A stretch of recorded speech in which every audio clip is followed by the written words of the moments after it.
மாணவிகளுக்கு அடிப்படை வசதிகள் சட்டமன்ற உறுப்பினர் கல்யாண சுந்தரம் பூமி பூஜை செய்து தொடங்கி வைத்தார். செங்கல்பட்டு தொகுதியில் கடந்த 5 ஆண்டுகளாக தொடர்ந்து பொதுமக்களின் அனைத்து வசதிகளையும் சட்டமன்ற உறுப்பினர் கல்யாண சுந்தரம் ஏற்படுத்தி தந்துள்ளார். அதன் தொடர்ச்சியாக இறுதிக்கட்ட பணிகளாக தொகுதிக்குட்பட்ட பெரிய காலப்பட்டு கிழக்கு கடற்கரை சாலையில் முருகர் கோவில் குளத்தினை மேம்படுத்துவதற்காக சுமார் 4,14,00,000 மதிப்பீட்டில் பூமி பூஜை செய்து பணிகளை தொடங்கி வைத்தார். அதேபோல் பெரிய காலப்பட்டு அம்மன் நகர் பகுதியில் சாலை வசதி, வள்ளலார் நகர் பகுதி, பிரதான சாலை வசதி, கிருஷ்ணசாய் நகர் பகுதியில் சாலை, மூகாம்பிகை நகர் பகுதி, ஆரோக்கிய கார்டன் பகுதி, டாக்டர்ஸ் நகர் மற்றும் அன்னை கார்டன் பகுதி, அம்மன் நகர் மற்றும் ஆஞ்சநேயர் கோவில் குளம் அருகே சாலை அமைக்கும் பணி, பெரிய காலப்பட்டு பாரதிதாசன் வீதி, அங்காளம்மன் கோவில் தெரு ஆகிய பல்வேறு இடங்களில் சுமார் 6.30 கோடி மதிப்பீட்டில் சாலைகள் அமைக்கும் பணியினை சட்டமன்ற உறுப்பினர் கல்யாண சுந்தரம் பூமி பூஜை செய்து தொடங்கி வைத்தார். இந்நிகழ்ச்சியில் துறை அதிகாரிகள், பாஜக கட்சியை சேர்ந்த நிர்வாகிகள், PMLK அறக்கட்டளை நிர்வாகிகள், ஊர் பொதுமக்கள், இளைஞர்கள் உட்பட பலரும் கலந்து கொண்டனர். இலவச HPV தடுப்பூசி திட்டத்தின் கீழ் புதுச்சேரியின் 4 பிராந்தியங்களில் 14,000 பள்ளி மாணவிகளுக்கு மார்ச் 8 முதல் தடுப்பூசி போடப்படும் என புதுச்சேரி சுகாதாரத்துறை இயக்குனர் செவ்வேல் தெரிவித்துள்ளார். இது தொடர்பாக செய்தியாளர்களிடம் பேசிய அவர், இந்தியாவில் பெண்களுக்கு ஏற்படும் புற்றுநோயில் கர்ப்பவாய் புற்றுநோய் 2வது இடத்தில் உள்ளது. 99.7% கர்ப்பப்பை வாய் புற்றுநோய் மனித பாப்பிலோமா வைரஸான HPV வைரஸ் ஏற்படுத்துகிறது. இந்த புற்றுநோயை HPV தடுப்பூசி மூலம் முழுமையாக தடுக்கலாம். இந்த இலவச தடுப்பூசி திட்டத்தை பிரதமர் மோடி வருகிற பிப்ரவரி 28 ராஜஸ்தான் மாநிலம் அஜ்மீரில் துவக்கி வைக்க உள்ளார். இத்திட்டத்தின் கீழ் 14 முதல் 15 வயதிற்கு உட்பட்ட சிறுமிகளுக்கு இலவசமாக HPV தடுப்பூசி செலுத்தப்படும். இந்த தடுப்பூசி ரூபாய் 4,000 விலையுள்ளது. தனியாரிடம் கிடைப்பது மிக குறைவு, அதாவது 1% தான் கிடைக்கும். மத்திய அரசு இந்த தடுப்பூசியை தகுதியுள்ள அனைவருக்கும் இலவசமாக தர உள்ளது. புதுச்சேரி, காரைக்கால், மாஹே, ஏனாமில் அரசு, தனியார் பள்ளிகளில் படிக்கும் 14,000 சிறுமிகளுக்கு ஆரம்ப சுகாதார நிலையங்கள் மூலம் இந்த தடுப்பூசி போடப்படும். வரும் மார்ச் 8 முதல் 3 மாதத்திற்கு தினந்தோறும் வேலை நாட்களில் காலை 9 முதல் மதியம் 1 மணி வரை மாணவிகளுக்கு தடுப்பூசி செலுத்தப்படும். அதன் பிறகு தடுப்பூசி திட்டங்களில் வியாழக்கிழமைகளில் வாரம் 1 நாள் போடப்படும். பெற்றோரின் முழு ஒப்புதல் பெற்ற பிறகே சிறுமிகளுக்கு தடுப்பூசி போடப்படும். இதில் பக்க விளைவு இல்லை, பாதுகாப்பானது. புதுச்சேரியில் தற்போது வைரஸ் காய்ச்சல் தான் உள்ளது, பறவை காய்ச்சல் அறிகுறி இல்லை என்றார். காமாட்சி அம்மாள் அறக்கட்டளை நிறுவனம் சமூக சேவகருமான ரவிக்குமார் பிறந்தநாள் விழா வில்லியனூர் மூலக்கடை செல்வ விநாயகர் ஆலயத்தில் சிறப்பு அர்ச்சனை செய்து அன்னதானம் வழங்கப்பட்டது. காமாட்சி அம்மாள் அறக்கட்டளை நிறுவனரும் சமூக சேவகருமான ரவிக்குமார் பிறந்த நாளை முன்னிட்டு வில்லியனூர் மூலக்கடை செல்வ விநாயகர் ஆலயத்தில் சிறப்பு அர்ச்சனை செய்யப்பட்டது. விழாவினை வில்லியனூர் VIC குரூப்ஸ் தம்பிகள் ஏற்பாடு செய்திருந்தனர். பிறந்த நாள் விழாவினை சிறப்பாக கொண்டாடும் வகையில் சமூக சேவகர் ரவிக்குமார் அவர்களின் பெயரில் ஆலயத்தில் அர்ச்சனை செய்யப்பட்டு தீப ஆராதனை காண்பிக்கப்பட்டது. தொடர்ந்து பிறந்தநாள் விழா பரிசாக ரவிக்குமார் அவர்களுக்கு வெற்றிவேல் வழங்கப்பட்டது. விழா ஏற்பாடுகளை ஐயனார் சந்துரு, விஜயக்கர், அரும்பார்த்தபுரம் அன்பு, பாஸ்கர், ரஜினி முருகன், மூர்த்தி நகர் ரமேஷ், சாமிநாத பிள்ளை, ரவி, வாசன், கணபதி, இன்பமணி, மௌலி, ஜெகன் ஆகியோர் சிறப்பாக செய்திருந்தனர். இதனைத் தொடர்ந்து சமூக சேவகர் ரவிக்குமார் பிறந்தநாள் விழாவில் கலந்து கொண்ட 500க்கும் மேற்பட்ட பொதுமக்களுக்கு அன்னதானம் மற்றும் லட்டு வழங்கி நிகழ்ச்சியை தொடங்கி வைத்தார். இதில் பொதுமக்கள் ஏராளமானோர் கலந்து கொண்டு சிறப்பித்தனர். புதுச்சேரியில் நடைபெற்ற காவல்துறைக்கான உதவி ஆய்வாளர் தேர்வில் புதுச்சேரி சண்முகபுரம் அன்னை எஜுகேஷனல் அகாடமி பயிற்சி மையத்தில் பயின்ற 7 போட்டியாளர்கள் உதவி ஆய்வாளர்களாக வெற்றி பெற்று முதல்வர் ரங்கசாமியை சந்தித்து வாழ்த்து பெற்றனர். புதுச்சேரியில் நடைபெற்ற காவல்துறைக்கான உதவி ஆய்வாளர் தேர்வில் புதுச்சேரி சண்முகபுரம் அன்னை எஜுகேஷனல் அகாடமி பயிற்சி மையத்தில் பயின்ற 7 போட்டியாளர்கள் வெற்றி பெற்று சாதனை படைத்துள்ளனர். புதுச்சேரியில் காவல்துறை உதவி ஆய்வாளருக்கான எழுத்து தேர்வு பிப்ரவரி 22 அன்று நடைபெற்றது. இதில் 70 நபர்கள் தேர்வு செய்யப்பட உள்ள நிலையில் அன்னை எஜுகேஷனல் அகாடமியின் மூலம் பயின்ற 7 பேர் தேர்ச்சி பெற்று சாதனை படைத்தனர். அது மட்டும் இல்லாமல் கடந்த 2 வாரங்களுக்கு முன்னால் நடைபெற்ற காவலர் தேர்வில் 10 போட்டியாளர்கள் வெற்றி பெற்று சாதனை நிகழ்த்தியுள்ளனர். இதனைத் தொடர்ந்து புதுச்சேரி முதல்வர் ரங்கசாமியை சந்தித்து தேர்ச்சி பெற்ற மாணவர்கள் வாழ்த்து பெற்றனர். முன்னதாக தேர்ச்சி பெற்ற 7 மாணவர்களுக்கு அன்னை எஜுகேஷனல் அகாடமியில் பாராட்டு விழா நடைபெற்றது. இது குறித்து வெற்றி பெற்ற மாணவர்கள் கூறுகையில், வாழ்க்கையில் விடாமுயற்சி அவசியம். விடாமுயற்சி மற்றும் லட்சியம் இருந்தால் மட்டுமே நாம் எதிர்பார்த்த குறிக்கோளை அடைய முடியும். அந்த குறிக்கோளை அடைந்தால் மட்டுமே வாழ்க்கையில் சாதிக்கலாம் என தெரிவித்தனர். கடந்த 10 ஆண்டுகளாக அன்னை எஜுகேஷனல் அகாடமி பயிற்சியில் இதுவரை 700 போட்டியாளர்கள் வெற்றி பெற்று அரசு பணியில் உள்ளனர் என்பது குறிப்பிடத்தக்கது. புதுச்சேரியில் இதுவரை நடைபெற்ற அனைத்து அரசு பணி தேர்வுகளிலும் அன்னை எஜுகேஷனல் அகாடமி போட்டியாளர்கள் வெற்றி பெற்றுள்ளனர். மேலும் UDC மற்றும் LDC, PC, VAO, TNPSC போன்ற தேர்வுகளுக்கான புதிய சிறப்பு வகுப்புகள் 26/2/2026 முதல் ஆரம்பித்து நடைபெற உள்ளது என்பது சிறப்பம்சமாகும். இன்று திராவிட முன்னேற்ற கழகத்தின் அண்ணா அறிவாலயத்தில் மாவட்ட பொறுப்பாளர் அண்ணன் டாக்டர் R. லட்சுமணன் அவர்கள் ஆசியோடு 2026 சட்டமன்ற தேர்தலில் திராவிட முன்னேற்ற கழகத்தின் சார்பில் வானூர் சட்டமன்ற தொகுதிக்கு திரு C. சேகர் அவர்கள் போட்டியிடுவதற்கான விருப்ப மனுவை கழகத்தின் செய்தி தொடர்பு தலைவர் திரு TKS இளங்கோவன் அவர்கள் முன்னிலையில் தாக்கல் செய்தார். உடன் மாநில பொதுக்குழு உறுப்பினர் அண்ணன் தொல்லுமூர் TR இளங்கோவன், வானூர் ஒன்றிய கவுன்சிலர் திருமதி மின்னல் சேகர், கிளை செயலாளர் TR சிட்டிபாபு மற்றும் N. குமார், M. கோபால், கிளைக்கழக தொல்லுமூர் ஊராட்சி கிளைக்கழக பிரதிநிதிகள் ஆகியோர் கலந்து கொண்டனர். புதுச்சேரி தட்டாஞ்சாவடியில் உள்ள கட்டுமான தொழிலாளர் நலவாரிய அலுவலகத்தை முற்றுகையிட்டு இன்று காலை முதல் AITUC சங்கத்தினர் பிரம்மாண்ட தர்ணா போராட்டத்தில் ஈடுபட்டு வருகின்றனர். இன்று காலை 9:30 மணியளவில் கொக்கு பார்க்கு பகுதியிலிருந்து நூற்றுக்கணக்கான தொழிலாளர்கள் பங்கேற்ற எழுச்சிமிகு பேரணி தொடங்கியது. முழக்கங்களை எழுப்பியபடி வந்த தொழிலாளர்கள் தட்டாஞ்சாவடி அலுவலகத்தை வந்தடைந்தனர்.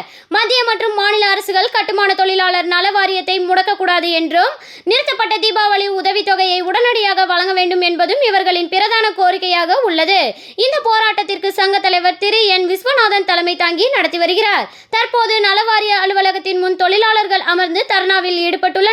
பெண்களுக்கு 50 வயதிலும் ஆண்களுக்கு 55 வயதிலும் மாதம் 6000 ரூபாய் ஓய்வூதியம் வழங்க வேண்டும் என்பது உள்ளிட்ட 10க்கும் மேற்பட்ட கோரிக்கைகளை வலியுறுத்தி கோஷங்கள் எழுப்பப்பட்டு வருகின்றனர். புதுச்சேரியில் சட்டமன்ற தேர்தலுக்கான ஏற்பாடுகள் குறித்த ஆலோசனைக் கூட்டம் அனைத்து கட்சி பிரதிநிதிகள் அதிகாரிகளிடம் தலைமை தேர்தல் ஆணையர் ஞானேஷ்குமார் குழுவினர் ஆலோசனையில் ஈடுபட்டு வருகின்றனர்.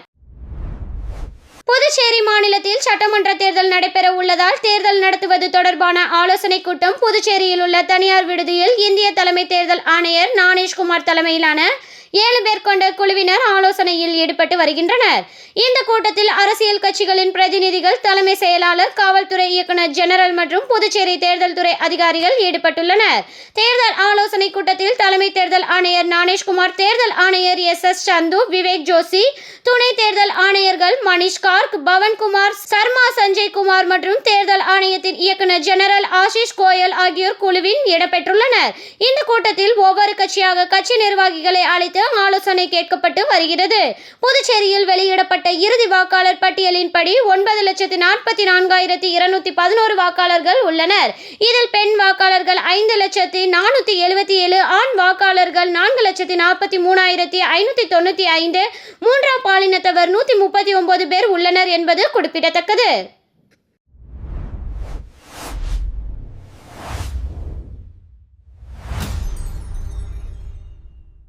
பாரத பிரதமர் மோடி வருகின்ற 1ஆம் தேதி புதுச்சேரிக்கு வருவதையொட்டி பிரதமர் நிகழ்ச்சி நடைபெற இருக்கும் மைதானத்தில் பாதுகாப்பு ஏற்பாடு குறித்து TGG மற்றும் காவல்துறை கண்காணிப்பாளர்கள் ஆலோசனை கூட்டம் நடைபெற்றது. மேலும் மேடை அமைக்கும் பணிகள் நடைபெற்று வருவதால் தற்போது மைதானத்தை சுற்றி போலீசார் தீவிர கண்காணிப்பில் ஈடுபட்டு வருகின்றனர். தமிழகம், கேரளா, அசாம், மேற்கு வங்கம் மற்றும் புதுச்சேரி உள்ளிட்ட 5 மாநிலங்களுக்கான சட்டசபை தேர்தல் விரைவில் நடைபெற உள்ளது. தேர்தல் நடைபெறும் மாநிலங்களுக்கு பிரதமர் மோடி அரசு முறைப்பயணமாக செல்கிறார். அதன்படி புதுச்சேரிக்கு வரும் 1ஆம் தேதி பிரதமர் மோடி வருகிறார். அன்றைய தினம் லாஸ்பேட்டை ஹெலிபேட் மைதானத்தில் நடைபெறும் அரசு விழாவில் பங்கேற்று பல்வேறு வளர்ச்சி திட்டங்களை அறிவித்து நலத்திட்டங்கள் வழங்கி பேசுகிறார். இதனிடையே பிரதமர் மோடி நிகழ்ச்சி நடைபெறும் மைதானத்தை புதுச்சேரி DIG சத்யசுந்தரம் நேரில் பார்வையிட்டார். அதனையடுத்து கூட்டம் நடைபெறும் இடத்திலேயே முதுநிலை கண்காணிப்பாளர் கலைவாணன் மற்றும் அனைத்து சரக கண்காணிப்பாளர்கள் ஆகியோருடன் ஆலோசனையில் ஈடுபட்டார். அப்போது பாதுகாப்பு ஏற்பாடுகள் மற்றும் காவலர்கள் எண்ணிக்கைகளை எந்தெந்த இடத்தில் அதிகப்படுத்த வேண்டும், அனுமதி பாதைகளில் சோதனை செய்வது குறித்தும், மேலும் பிரதமர் வந்து செல்லும் வரை மைதானத்தை சுற்றி அமைக்கப்பட உள்ள பாதுகாப்புகள் உள்ளிட்ட பல்வேறு பாதுகாப்பு சம்பந்தமான விஷயங்கள் குறித்து ஆலோசனை செய்யப்பட்டது. மேலும் 2,31,000 சதுர அடி கொண்ட சுமார் 7 ஏக்கர் பரப்பளவு கொண்ட லாஸ்பேட்டை மைதானத்தில் 50,000 இருக்கைகளுடன் பிரம்மாண்ட மேடை அமைக்கும் பணியானது தொடர்ந்து நடைபெற்று வருகிறது. பார்க்கிங் வசதிகளுக்காக 12 இடங்கள் தேர்வு செய்யப்பட்டுள்ளது. மேலும் விழா மேடை அமைக்கும் பணி தொடங்கப்பட்டுள்ளதால் மேடை பகுதிகளில் தற்போது இருந்தே போலீசார் தீவிர பாதுகாப்பு பணியில் ஈடுபட்டு வருகின்றனர். புதுவை பரவும் வைரஸ் காய்ச்சல், சுயமாக மருந்து எடுக்காமல் டாக்டரை சந்திக்க சுகாதாரத்துறை அறிவுறுத்தல். புதுவையில் இரவில் குளிர், பகலில் வெயில் என மாறுபட்ட பருவநிலை நிலவுகிறது. இதனால் வைரஸ் காய்ச்சல், சளி, இருமல், தொண்டை தொற்று வேகமாக பரவி வருகிறது. வைரஸ் காய்ச்சலால் குழந்தைகள் முதல் பெரியவர்கள் வரை பாதிக்கப்பட்டு அரசு மருத்துவமனைகளில் சிகிச்சைக்காக வருகின்றனர். இதனால் அரசு மருத்துவமனைகள் மற்றும் தனியார் மருத்துவமனைகளிலும் நாள்தோறும் மக்கள் சிகிச்சைக்காக காத்திருக்கின்றனர். இந்த காய்ச்சலால் பாதிக்கப்பட்டவர்கள் குணமடைய 4 முதல் 10 நாட்கள் வரை ஆகிறது. காய்ச்சல் குறையாதவர்களுக்கு இரத்த பரிசோதனையும் நடத்தப்படுகிறது. தட்ப வெப்பநிலை மாற்றத்தால் வைரஸ் காய்ச்சல் பரவுகிறது. நோய் எதிர்ப்பு சக்தி உள்ளவர்களுக்கு எந்த பிரச்சனையும் இல்லை. குறைவாக உள்ளவர்களுக்கு காய்ச்சல் வந்தால் அதிக நாட்கள் இருக்கும். நீரிழிவு, உயர் இரத்த அழுத்தம் உள்ளவர்கள், குழந்தைகளுக்கு காய்ச்சல் வந்தால் குணமடைய 10 நாட்கள் ஆகும். காய்ச்சல் வந்தால் தனிமைப்படுத்திக் கொண்டு ஊட்டச்சத்து மிக்க உணவுகளை உட்கொள்ள வேண்டும். சுட வைத்து ஆற வைத்த தண்ணீர் பருக வேண்டும். காய்ச்சல் வந்தவர்கள் சுயமாக மருந்து எடுத்துக்கொள்வது ஆபத்தானது. இதனால் 2 நாட்களில் காய்ச்சல் குறைந்தது போல் தெரியும். அதன் பிறகு அடங்கி இருந்த வைரஸ் கிருமி வீரியத்தோடு வரும். எனவே காய்ச்சல் உள்ளவர்கள் அரசு மருத்துவமனையில் மற்றும் ஆரம்ப சுகாதார நிலையத்திற்கு சென்று மருத்துவர் அறிவுரைப்படி மருந்துகளை உட்கொள்ள வேண்டும் என சுகாதாரத்துறை அறிவுறுத்தியுள்ளது. புதுச்சேரி மாநில சட்டமன்ற தேர்தல் 2026 முன்னிட்டு புதுச்சேரி காவல் தலைமையகத்தில் அனைத்து கட்சி பிரதிநிதிகள் கலந்து கொண்ட முக்கிய ஆலோசனை கூட்டம் நடைபெற்றது. புதுச்சேரி காவல் தலைமையகத்தில் டிஐஜி சத்யசுந்தரம் தலைமையில் நடைபெற்ற இக்கூட்டத்தில் வரவிருக்கும் சட்டமன்ற தேர்தலை அமைதியான மற்றும் சீரிய ஜனநாயக முறையில் நடத்துதல், சட்டம் மற்றும் ஒழுங்கை முழுமையாக பேணுதல் ஆகியவை குறித்து விரிவாக விவாதிக்கப்பட்டது. தேர்தல் காலத்தில் சட்டம் ஒழுங்கை உறுதிப்படுத்த தனித்தனி கண்காணிப்பு குழுக்கள் அமைத்து தீவிரமாக கண்காணிக்கவும், அனைத்து கட்சிகளின் ஒத்துழைப்புடன் நேர்மையான தேர்தல் நடைபெற தேவையான நடவடிக்கைகள் மேற்கொள்ளவும் தீர்மானிக்கப்பட்டது. மேலும் இந்த முக்கிய கூட்டத்தில் பல்வேறு அரசியல் கட்சிகளை சேர்ந்த முக்கிய பிரமுகர்கள் கலந்து கொண்டனர். காங்கிரஸ் சார்பில் கோபி மருதுபாண்டி, பாஜக சார்பில் ரவுத்திரம் சக்திவேல், நாம் தமிழர் கட்சி சார்பில் ரமேஷ், தமிழக வெற்றி கழகத்தின் சார்பில் முன்னாள் சட்டமன்ற உறுப்பினர் சுவாமிநாதன், கம்யூனிஸ்ட் கட்சியின் சார்பில் முன்னாள் சட்டமன்ற உறுப்பினர் நாரக்கலநாதன், இந்திய குடியரசு கட்சி அத்வாலே சார்பில் மாநில செயற்குழு உறுப்பினர் அஜித் உள்ளிட்டோர் பங்கேற்று தங்கள் கருத்துக்களை பதிவு செய்தனர். அனைத்து கட்சிகளின் ஒருமித்த ஒத்துழைப்புடன் மக்கள் நம்பிக்கையை உயர்த்தும் வகையில் சுதந்திரமான மற்றும் நியாயமான தேர்தல் நடத்த உறுதி மேற்கொள்ளப்பட்டுள்ளது. சட்டமன்ற உறுப்பினர் சாய்ஜே சரவணகுமார் பிறந்தநாள் விழாவினை முன்னிட்டு சேந்தநத்தம் கிராமத்தில் உள்ள அருள்மிகு ஸ்ரீ முத்துமாரியம்மன் ஆலயத்தில் அன்னதானம் வழங்கி கொண்டாடப்பட்டது.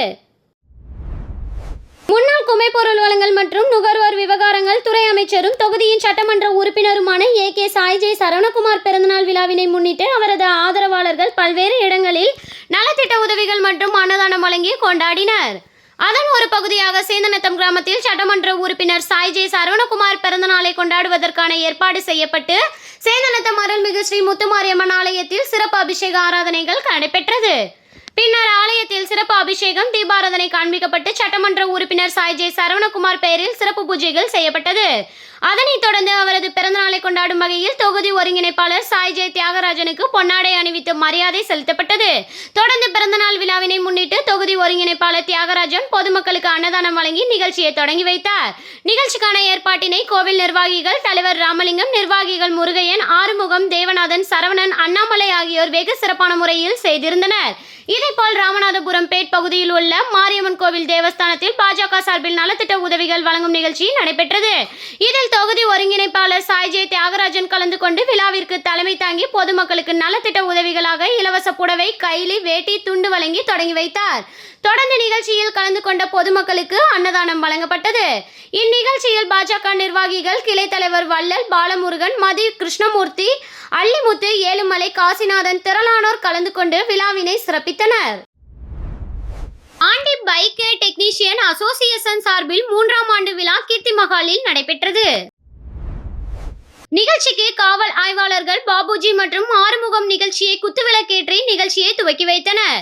நிகழ்ச்சிக்கு புதுச்சேரி முதல்வர் ரங்கசாமி மற்றும் அரியாங்குப்பம் சட்டமன்ற உறுப்பினர் பாஸ்கர் என்ற தட்சிணாமூர்த்தி தலைமையேற்றனர். மேலும் நிகழ்ச்சியில் JK. TVS Radhakrishnan, Akash automobiles private limited Rajavelu, Rajamani, hero Ram Prasad ஆகியோர் தலைமை உரை வழங்கினர். நிகழ்ச்சியில் பாண்டி பைக்கர் டெக்னீஷியன் அசோசியேஷன் கௌரவ தலைவர் லெனின் வரவேற்புரை வழங்கினார். மாநில ஒருங்கிணைப்பாளர் கணபதி வாழ்த்துரை வழங்கினார். மேலும் நிகழ்ச்சிகள் சிறப்பு அழைப்பாளர்களாக திருச்சியிலிருந்து செல்வம், ராமநாதபுரத்திலிருந்து குமாரவேல், திருவாரூரிலிருந்து ஜமால் முகமது, வெல்வோம் ஃபவுண்டேஷன் நிர்வாக இயக்குனர் வடிவேலன், தஞ்சை மாநில பைக்கர் அசோசியேஷன் அறிவழகன் ஆகியோர் சிறப்பு அழைப்பாளர்களாக விழாவில் கலந்து கொண்டு சிறப்பித்தனர். இதனைத் தொடர்ந்து நிகழ்ச்சியில் கலந்து கொண்ட உறுப்பினர்களுக்கு நினைவு பரிசு மற்றும் சான்றிதழ்கள், அடையாள அட்டை வழங்கப்பட்டன. மேலும் இந்த நிகழ்ச்சியில் சிறப்பு விருந்தினர்களாக சென்னையிலிருந்து மனோகர், சிதம்பரத்திலிருந்து கோபு, விழுப்புரத்திலிருந்து சக்திவேல், நாமக்கல்லிலிருந்து சண்முக சுந்தரம், செஞ்சியிலிருந்து ரமேஷ், மன்னார்குடி மணிமாறன், சென்னை ஏழுமலை, நாமக்கல்லிலிருந்து ராஜா, திருத்தணிக்கோட்டி, சென்னை விஸ்வநாதன், குடியாத்தம் ரமேஷ், வள்ளியூரில் இருந்து சிதம்பரம் ஆகிய பைக்கர் மாநில நிர்வாகிகள் தமிழகத்திலிருந்து ஏராளமானோர் கலந்து கொண்டு விழாவை சிறப்பித்தனர். விழா நிறைவாக அனைவருக்கும் சிறப்பு விருந்து அளிக்கப்பட்டு தேசிய கீதம் பாடப்பட்டு இனிதே நிகழ்ச்சி நிறைவு பெற்றது.